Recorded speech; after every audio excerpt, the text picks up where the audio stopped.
दोस्तों आज हम एक नए एनीमे को एक्सप्लेन करने वाले हैं। इस एनीमे के अंदर एक अच्छी खासी डार्क स्टोरी देखने को मिलती है, साथ में कुछ सुपर पावर्स भी हैं, बहुत सारा खून है, बहुत सारी नंगी लड़कियां भी हैं। तो अगर तुम 18 प्लस नहीं हो तो मैं ये तुम्हें रिकमेंड नहीं करूँगा, लेकिन तुम्हें पता है कि मैं दिखाता नहीं हूँ, मैं ब्लर कर दूंगा। दोस्तों एपिसोड की शुरुआत में हम देखते हैं एक फैसिलिटी के अंदर एक लड़की को कैद करके रखा गया होता है, जिसके पास कुछ सुपर पावर्स होती है। वो अपनी सुपर पावर की मदद से बहुत सारे सोल्जर्स को मार देती है और यहाँ से भागने की कोशिश कर रही होती है। और इसके पास कोई कपड़े नहीं होते, ये नंगी घूम रही होती है। इसके बाद हम एक लड़की को देखते हैं जिसका नाम होता है किसारागी। वो अपने दोस्तों के साथ कुछ मजाक मस्ती कर रही होती है। ये लड़की इसी फैसिलिटी में केयर टेकर का काम करती है। इसके बाद फिर से सीन शिफ्ट होता है जहाँ पे हम देखते हैं उसी लड़की को, और उस लड़की का नाम होता है लूसी। और लूसी यहाँ पे तबाही मचा रही होती है। इसके बाद लूसी आगे बढ़ती है, उसके सामने 3 सोल्जर होते हैं। एक सोल्जर बोलता है कि अगर हम लूसी से 2 मीटर दूरी पर रहेंगे तो हम सेफ रहेंगे, लेकिन तभी लूसी एक पेन को हवा में उठाती है और एक सोल्जर के सर पे दे मारती है और वो वहीं पे मारा जाता है। इसके बाद ये बाकी 2 सोल्जर का भी सर काट देती है, धड़ से अलग कर देती है, बड़ी बेरहमी से मार देती है। इसके बाद बहुत सारे सोल्जर अटैक कर देते हैं लूसी के ऊपर, लेकिन लूसी अपनी पावर की मदद से सबको खत्म कर देती है। इसके बाद लूसी और भी कुछ सोल्जर को ऐसे ही बेरहम तरीके से मार देती है। चारों तरफ खून ही खून होता है। एक सोल्जर अपनी जान बचा के भागता है, लेकिन लूसी उसे भी मार देती है। और जब वो दरवाजा खोलती है तब हमें पता लगता है कि उसके पास कुछ एक्स्ट्रा हाथ हैं जो शायद इनविजिबल हैं। इसके बाद लूसी दरवाजा खोल के दूसरे रूम के अंदर जाती है, जहां पे इस फैसिलिटी का डायरेक्टर कुरामा बहुत सारे सोल्जर के साथ खड़ा होता है। लेकिन तभी गलती से किसारागी यहाँ पे पहुंच जाती है, जो कॉफी गिरा देती है और वो बोलती है डायरेक्टर कुरामा मुझे माफ करना, मैं ऐसी गलती फिर नहीं करूंगी। डायरेक्टर कुरामा बोलते हैं यहाँ से भाग जाओ, किसारागी यहाँ से भागो, लेकिन वो कुछ समझ नहीं पाती। और इसके बाद हम देखते हैं लूसी किसारागी का सर धड़ से अलग कर देती है। इसके बाद कुरामा गोलियां चलाने के लिए बोलता है। सारे सोल्जर एक साथ गोलियां चलाने लगते हैं, लेकिन लूसी किसारागी की बॉडी की मदद से अपने आप को डिफेंस कर लेती है।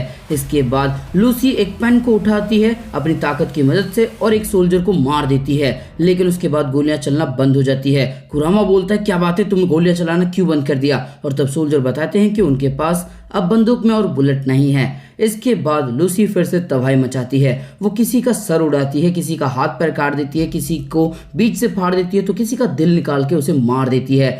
लेकिन वो डायरेक्टर कुरामा को बिना कुछ किए ही यहाँ से चली जाती है। इसके बाद डायरेक्टर कुरामा बोलता है इमरजेंसी एग्जिट की तरफ वो जा रही है, उसे बंद करो। इसके बाद हम देखते हैं लूसी इमरजेंसी एग्जिट के अंदर फंस जाती है। वो अपनी पावर से उसे तोड़ने की कोशिश करती है, लेकिन वो नहीं टूटता। लेकिन तभी अचानक से एक दरवाजा खुल जाता है और लूसी वहां से बाहर जाने लगती है। इसके बाद कुरामा बोलता है ये दरवाजा कैसे खुला, कोई बहाने मत बनाना, जल्दी से मेरे लिए एक स्नाइपर रेडी करो। इसके बाद हम देखते हैं कुरामा एक स्नाइपर की मदद से लूसी को मारने की कोशिश कर रहा होता है और वो बोलता है कि इसको एक ही गोली में खत्म करना, वरना तुम्हें दूसरा मौका नहीं मिलेगा। और तब वो सोल्जर बोलता है आप फिक्र मत कीजिए, ये गन 50 कैलिबर का एंटी टैंक राइफल है। इस गन की पावर इतनी ज़्यादा है कि लूसी अपनी ताकत की मदद से भी इसे रोक नहीं सकती। इसके बाद कुरामा बोलते हैं ठीक है, उसके सर के पीछे गोली मारो। और इसके बाद ये स्नाइपर एम लेता है और गोली चला देता है, लेकिन एंड वक्त पे लूसी थोड़ा सा हट जाती है, जिस वजह से गोली इसके हेलमेट में लग जाती है, लेकिन इसे गहरी चोट आती है और ये पानी के अंदर गिर जाती है।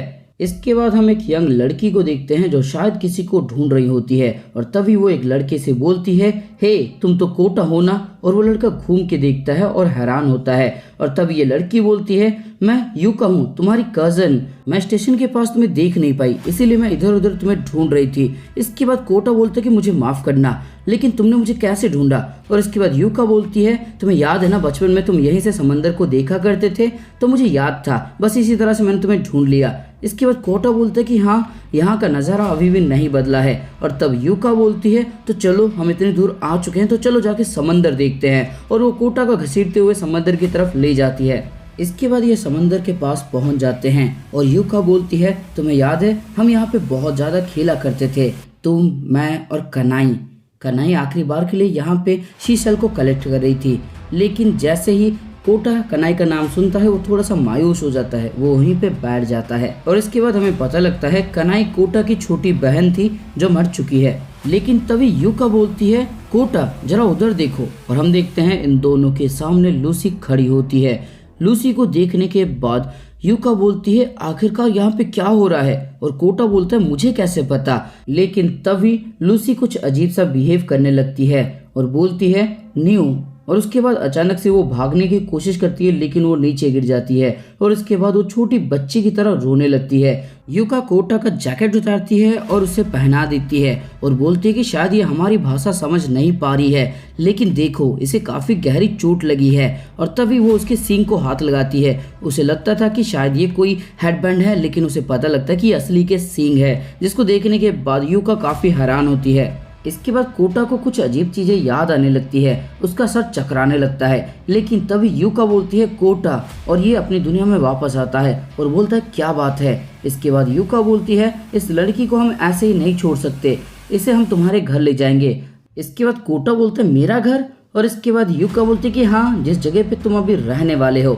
इसके बाद ये कोटा को एक नई जगह पे ले आती है और हमें पता लगता है यूका का ये एक फैमिली बिजनेस हुआ करता था। वो होटल चलाया करते थे, लेकिन ये होटल बहुत दिनों से बंद था और इसीलिए ये किसी को रेंट देना चाहते हैं, और इसने ढूंढा होता है कोटा को रेंट के लिए। लेकिन ये कोटा से पैसे नहीं लेगी अगर कोटा इस होटल की साफ सफाई करेगा और गार्डन भी साफ करेगा। इतना सुनने के बाद कोटा बोलता है यहाँ पे कितने रूम हैं, और तब वो बोलती है यहाँ पे 10 रूम हैं। इसके बाद कोटा बोलता है 10 रूम, यानी कि तुम मेरे को फ्री में नौकर बना रही हो। इसके बाद यूका स्माइल करके बोलती है लोग कहते हैं कि अगर किसी घर के अंदर लोग नहीं रहेंगे तो वो भूतिया घर बन जाता है। इसके बाद ये तीनों घर के अंदर जाते हैं, जहाँ पे कोटा एक एंटीक वॉच देख के काफी खुश हो जाता है और यूका बताती है कि वो वॉच काम नहीं करता। लेकिन तभी न्यू बार बार न्यू न्यू बोल के यूका के पास जाने लगती है। यूका बोलती है पता नहीं क्या बोल रही है, मुझे तो इसका नाम भी नहीं पता है। और तब कोटा बोलता है ये सिर्फ न्यू बोलती है, तो क्यों ना हम इसका नाम न्यू ही रख लें।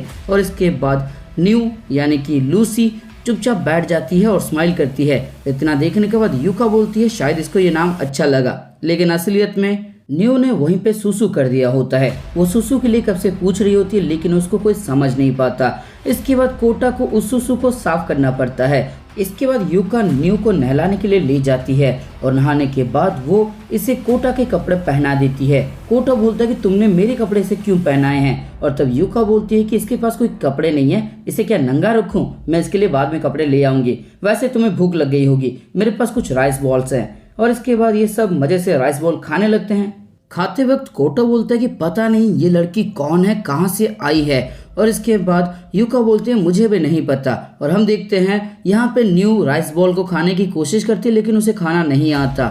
और तब कोटा उसे खाना सिखाता है, लेकिन वो सीख नहीं पाती और अपना मुंह खोलती है। इसके बाद कोटा इसे खाना खिलाता है। कोटा न्यू की काफी ज्यादा परवाह कर रहा होता है, उसका ध्यान रख रहा होता है, लेकिन शायद कहीं पे आग तो लगी है, कहीं पे धुआं तो उठ रहा है। इसके बाद हम उसी फैसिलिटी का सीन देखते हैं जहाँ पे चारों तरफ खून ही खून होता है। यहाँ पे डायरेक्टर कुरामा और उनके साथ एक लड़की होती है। वो लड़की बोलती है पता नहीं वो इमरजेंसी गेट कैसे खुल गया, मैं पता लगाने की कोशिश कर रही हूँ। और तब डायरेक्टर कुरामा बोलते हैं वो सब बाद में करेंगे, लेकिन पहले हमें लूसी को मारना होगा। और तभी वो लड़की बोलती है लूसी को मारना होगा, क्या तुम उसे नहीं पकड़ने वाले हो। और तब डायरेक्टर कुरामा बोलते हैं नहीं, हमें उसे मारना होगा, स्पेशल असॉल्ट टीम को तैयार करो, अगर लूसी बाहर रही तो वो पूरी इंसानियत को खत्म कर देगी। इसके बाद हम एक सोल्जर को देखते हैं जो अपना ट्रेनिंग कर रहा होता है। वो एआई जनरेटेड कुछ लोगों को मार के सिविलियन को बचा रहा होता है, लेकिन ये सिर्फ एक कंप्यूटर गेम की तरह होता है। तब एक बंदा बोलता है कि इसने सारे टारगेट को एक साथ ही मार दिया। सच कहूँ तो 1v1 में बांडो का जवाब नहीं। इस सोल्जर का नाम होता है बांडो। उड़ीसा वालों खुश हो जाओ। लेकिन बांडो इस ट्रेनिंग से बिल्कुल भी खुश नहीं होता है। वो अचानक से अपना गन और मास्क नीचे पटक देता है और बोलता है क्या ही बकवास ट्रेनिंग है, अगर लोग चिल्लाएंगे नहीं, रहम की भीख नहीं मांगेंगे तो इन लोगों को मारने का क्या ही मतलब है। मुझे इन लोगों को नहीं मारना, मुझे कुछ असली लोगों को मारना है। इसके बाद वो ट्रेनिंग रूम से बाहर आता है और बोलता है क्या ही बकवास है, मैं पक चुका हूँ, कुछ असली लोग को मारना हो तो बताओ। इसके बाद यहाँ पे एक बंदा आता है और बोलता है आज सुबह डिटेंशन फैसिलिटी से एक मर्डर भाग चुकी है, तुम्हें उसे ढूंढना होगा और उसे खत्म करना होगा। इसके बाद बांडो बोलता है क्या मैं उसे बिना वार्निंग के मार सकता हूँ, और ये बोलता है कि बिल्कुल। तभी बांडो के पीछे से एक लड़की आती है और बोलती है मिस्टर बांडो, लेकिन तभी बांडो उसको एक जोरदार पंच जड़ देता है और बोलता है बेवकूफ औरत, कभी भी मेरे पीछे से मत आया करो। इसके बाद हम देखते हैं युका ने कोटा का रूम साफ कर दिया होता है और वो बोलती है कि पहली बार के लिए मैं तुम्हारे लिए ये कर रही हूँ, लेकिन आज के बाद से तुम्हें ही साफ करना होगा। और तब कोटा बोलता है ठीक है, मैं समझ गया, लेकिन हमें इसके साथ क्या करना चाहिए? यह हमारे साथ यहाँ पे तो नहीं रह सकती। और इसके बाद युका बोलती है शायद हमें पहले ही पुलिस को बता देना चाहिए था। और तब कोटा बोलता है हाँ, लेकिन तभी न्यू गलती से एक बॉक्स गिरा देती है जिसके अंदर एक शीशल होता है। और युका बोलती है कहीं ये वही तो नहीं। और इसके बाद कोटा बोलता है कि हाँ।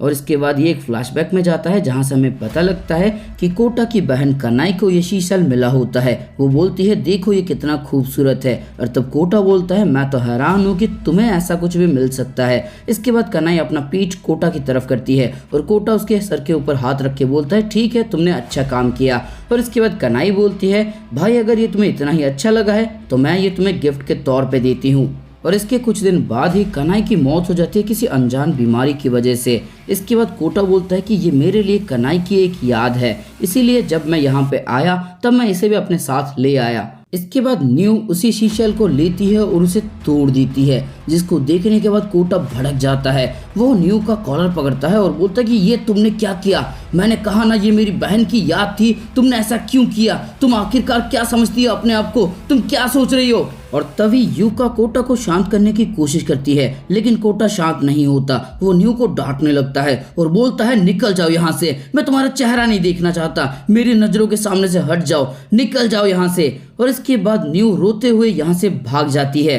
इसके बाद हम देखते हैं युका बड़ी मुश्किल से कोटा को शांत कराती है और कोटा शांत होकर एक जगह पे बैठ जाता है। वो बहुत ही ज्यादा दुख में होता है और बोलता है उसने ऐसा क्यों किया, वो क्या सोच रही थी? और तब युका बोलती है शायद जब तुमने शीशल को देखा तुम मायूस हो गए, तो उसे लगा कि ये शीशल कोई बुरी चीज है जो तुम्हें दुख दे रही है, इसीलिए शायद उसने उसे तोड़ दिया। और जब भी तुम कनाई के बारे में सोचते हो, कनाई को याद करते हो, तुम हमेशा दुखी हो जाते हो। अगर तुम हमेशा कनाई के लिए दुखी रहोगे तो कनाई भी हमेशा तुम्हारे लिए दुखी रहेगी। बाहर बहुत अंधेरा हो चुका है और बारिश भी हो रही है, मैं जा रही हूँ उसे ढूंढने के लिए। इसके बाद हमें हेलीकॉप्टर को देखते हैं जहाँ पे स्पेशल असॉल्ट टीम होती है। यहाँ पे बांडो भी होता है और बांडो बोलता है मैंने कभी सोचा भी नहीं था कि ये देश मुझे एक छोटे बच्चे को मारने के लिए हायर करेगी, ये काफी कूल बात है ना। और तभी दूसरा बंदा बोलता है कि अपनी जबान संभाल के बातें करो। और बांडो बोलता है तुम्हें क्या लगता है हमारा मिशन क्या है? और उसके ऊपर बंदूक तान देता है और बोलता है बताओ हमें ट्रेनिंग क्यों दी जाती है हर रोज